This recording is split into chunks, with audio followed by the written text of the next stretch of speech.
I think I'm quite honored that I have such a stellar team with around here for this discussion. And this is there's a circular which has actually created so much of discussion around it. The reason for it is the timing right.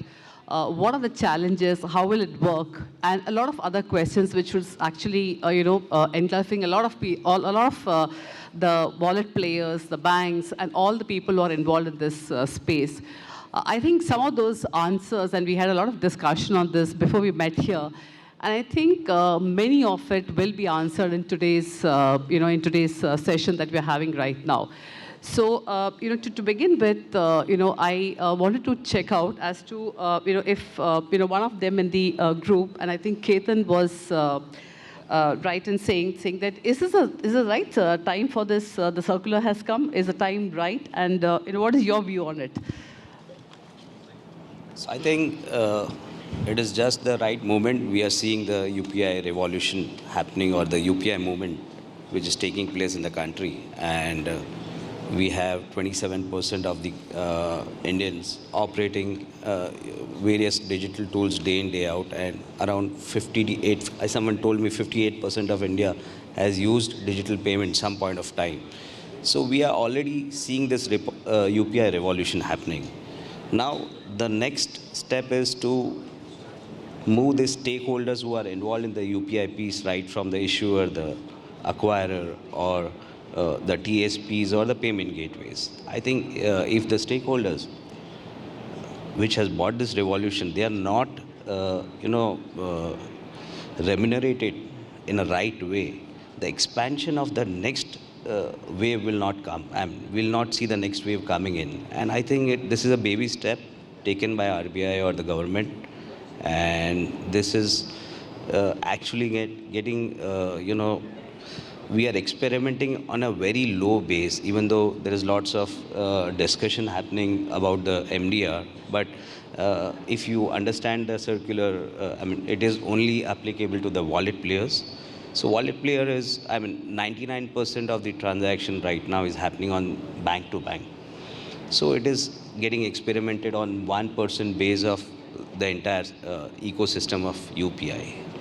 So on that 1%, if you see the transaction split above 2,000, or the merchants which are large merchants, which is again maybe around 1% of the 1% base. So precisely it is 80 to 90% is below 2,000 transaction. So we are talking about a funnel which is going down from 100 to 99 to 10% of the 99. This is an experiment by the regulator to test what is going to happen. And I think this is a baby step towards remunerating the entire stakeholder in the ecosystem. Once this experiment is successful, I'm sure we will step by step get into some remuneration mode, because the players have been working day and night to expand this market. Once this market, to go to next level, there needs to be another player which comes in and gets a new sub-base. This can happen only if they are able to have it in a financially viable manner. So in order to get this new people onboarded, wallet players like us who are remunerated in some way will experiment and tap new markets, new segments. And this will enable, this is a starting point, and this cannot happen. This is a good starting point and a small POC kind of thing by the regulator. Once this is successful, I think step by step, things will happen. So I think, Ketan, while you say it's a baby step, there's a lot of excitement which has been gathered around this. And there seem to be a lot of, positiveness, moving around this. So I hope this actually with the intention of reaching out to the lower strata of the society, which today is largely in the underbanked, there also this can come in a big way, right? Yes, I missed out introducing ourselves. We are a wallet company, but our financial, focus is on the bottom of the pyramid. We are working on financial inclusion for the bottom of the pyramid piece. We have 65,000 touch points spread across the country, mostly on the rural side of the country. Now, this is the segment where people need wallet because they want to buy something online because they do TikTok, they see videos, they know how to buy on an online marketplace, but they don't have digital tools to do it. Or maybe there's a youngster sitting in some remote location, he wants to go online and do a Baiju, but he doesn't have a digital tool. So we are the touch points which are going to get this new blood into the system. And this blood is going to, add to our UPI movement. And that's where we come in place at the bottom of the pyramid. All the wallet players are going to hit it. And there needs to be some revenue stream which is visible. Actually, right now, even after this changes, it is not hitting our pocket. But we have a visibility now that we are moving towards the direction.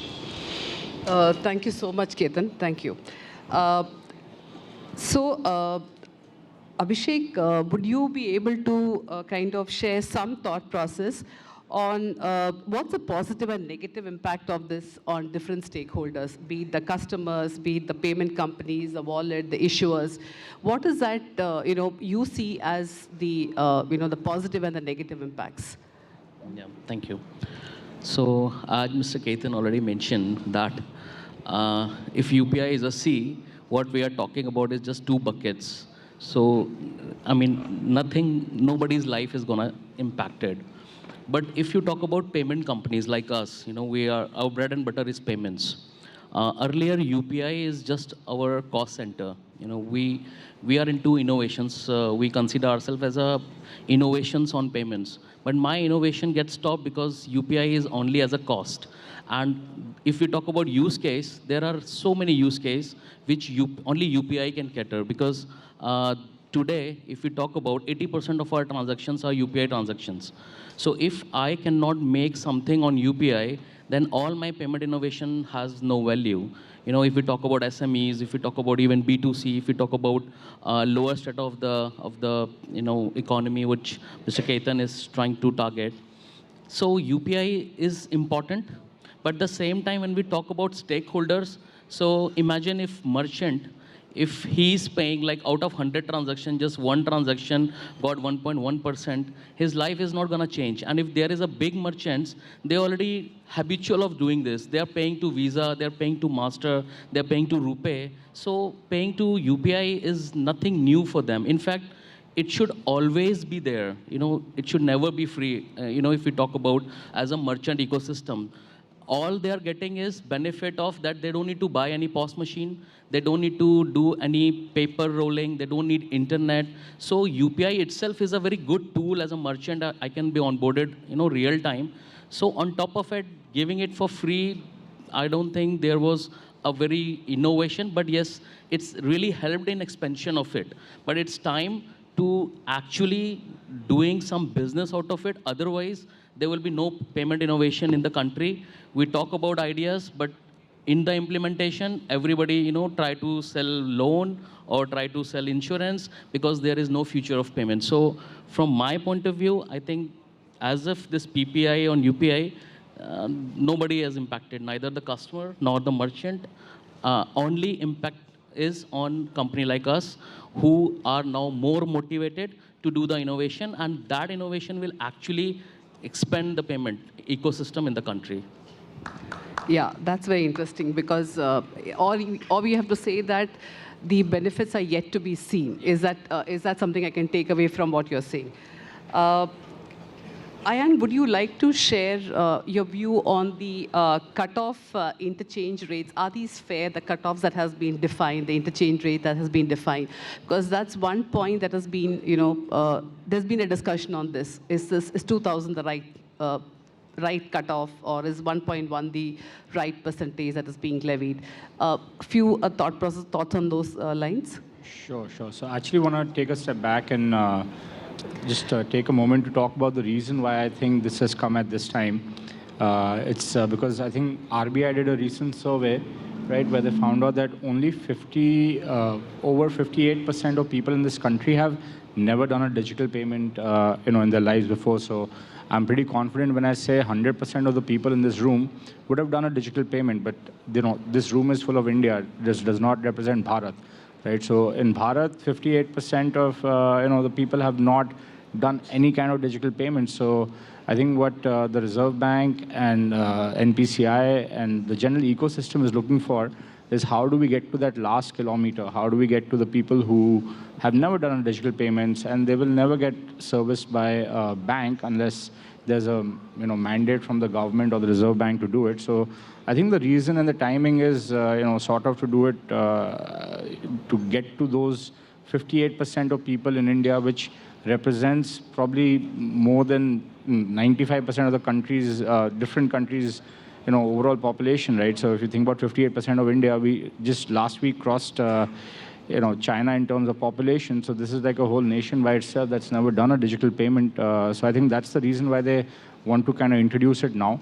I do believe it's also a trial and testing method because UPI is the only payment mechanism globally where there is no economic model before this came in. So this is just like an insight into, okay, guys, be prepared. This is something that's going to come in because everywhere in the world, there is a charge for accepting a payment, right? Which is funded by the merchant's margins. This is the only country where we did not have that. Now that's coming into place. And like my friend said, that it's a drop in the ocean, but it's definitely a step towards the right direction.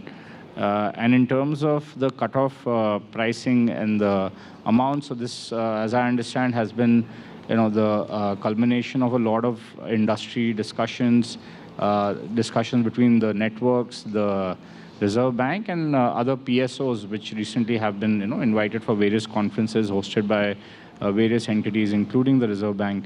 So I think it's a culmination from there, and I can definitely foresee that this is going to evolve, and it's going to evolve sooner than we think. So these cutoff rates and charges are largely in line with what people have in place for other more traditional payment instruments such as cards.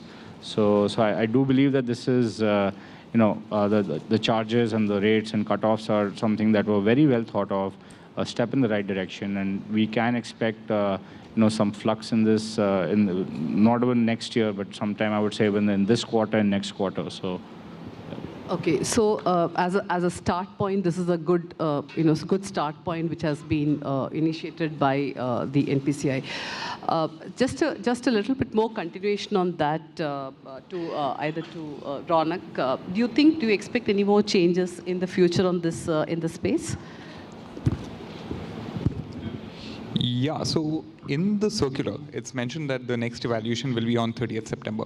So the way I would analyze it is they're going to look at how the adoption takes off, right? Because there's going to be a lot of pushback coming in from merchants. They're not used to paying for it. Yeah. They'll manage all stakeholders. So that's that caveat therefore. So they are going to rework that number. Probably my gut is it's going to go down. To make the adoption easier because it is going to take time for programs to roll out. UPI is not being rolled out at the fastest pace, as fast as we all would like. So by the time we all get to the market with this product, I believe there'll be a revision. But either way, it's a step in the right direction for all of us on the stage. So welcome it and really looking forward to see how this can go forward and we can contribute to this narrative. Yeah. Thank you so much. Ronak. So this is one interesting point that I have, and coming from a hardcore ops background, I'm sure all of you must be grappling with the reconciliation process that will happen because of the charges and the levels that has been put in place. Abhishek, any thoughts on how the whole industry is going to manage this?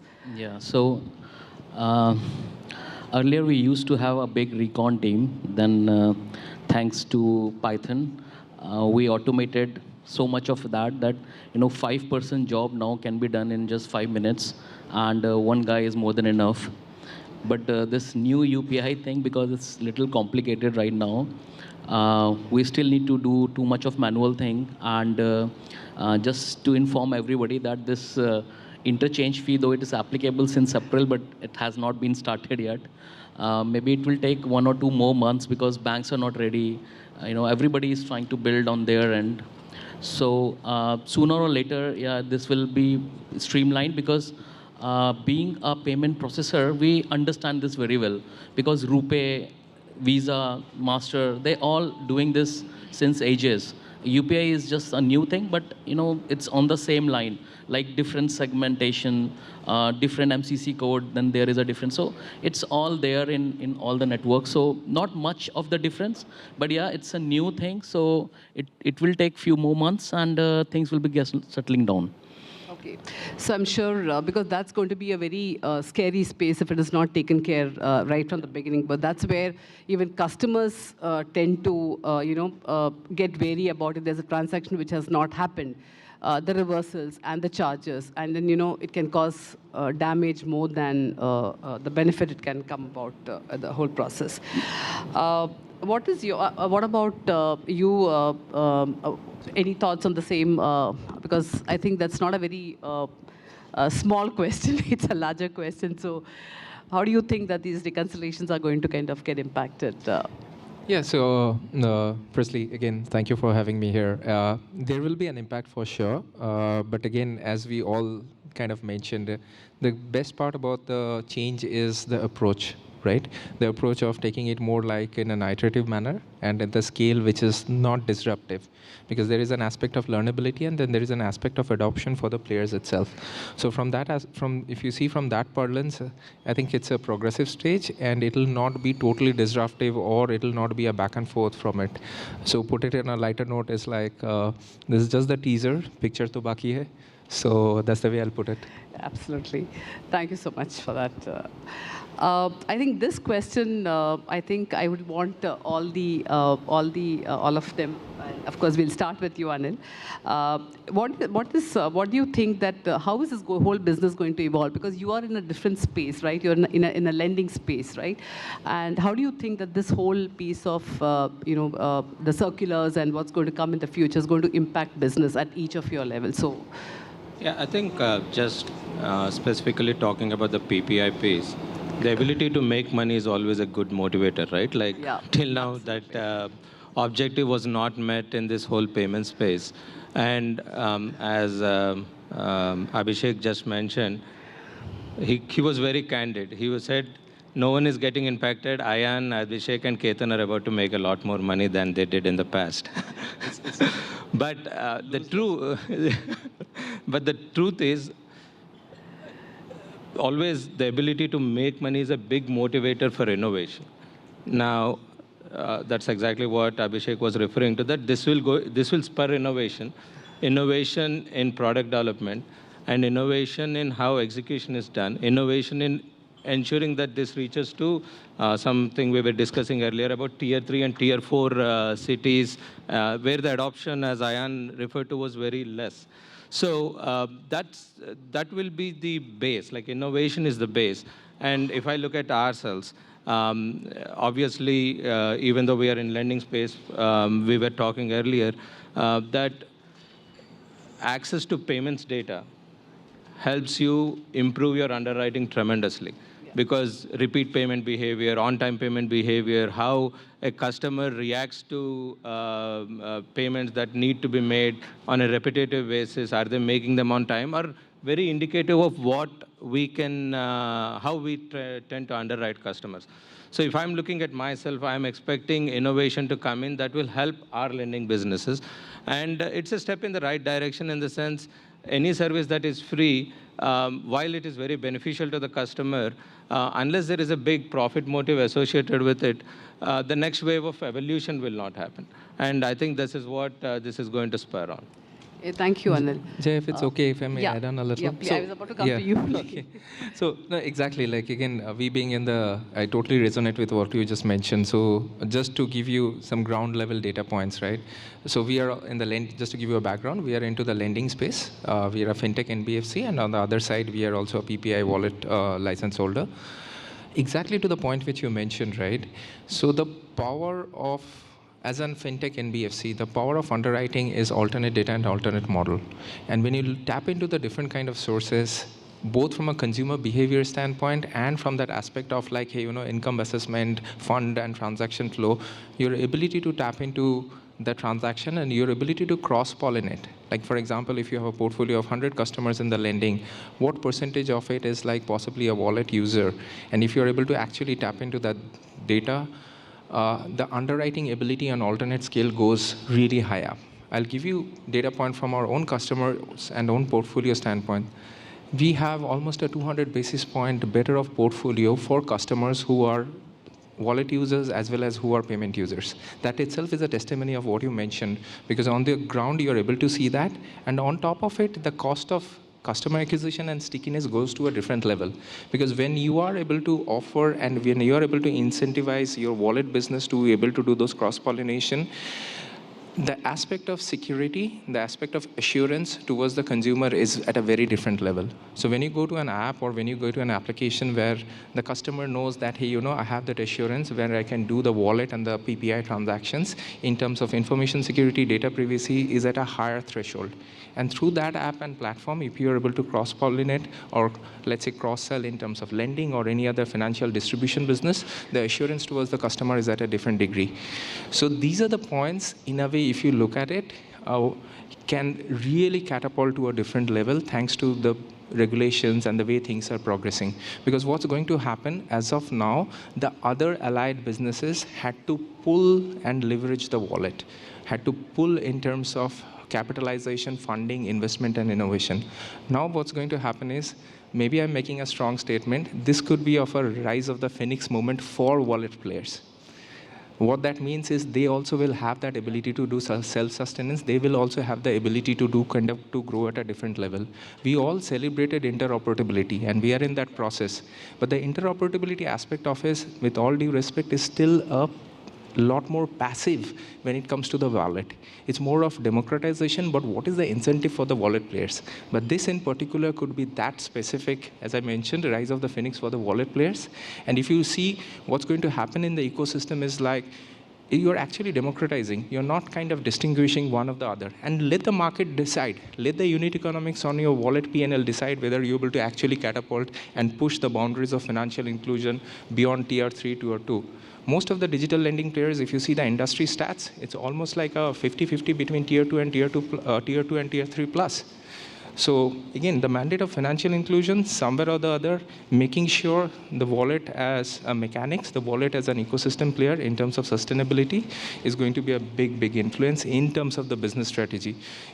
In the next 3 years, 5 years, when you're doing the business strategy, when you're talking to your investors, the P&L and the unit economics is a lot more assured thanks to the early visibility of where regulations is going. Yeah, thank you. Thank you so much. I think, the way these changes that are coming through as far as the interoperability, the wallets, and, I recently read a data point which spoke about UPI is the safest mode of payments which people have started using, and 84% people use UPI. So I think the opportunity is huge, and I think every of these regulations that are coming in the right direction. And as mentioned by Ayan, it's not India, it's Bharat that we have to reach, and I think these are all in the right direction to reach the Bharat. Therefore, I think I think this debate can go on, but we also have a restriction of time. And therefore, I thank all the panelists over here for having supported in this particular discussion. And I'm sure we'll have more discussions in the future, which will come with more regulations. Thank you so much. Thank you to each of you. Bye.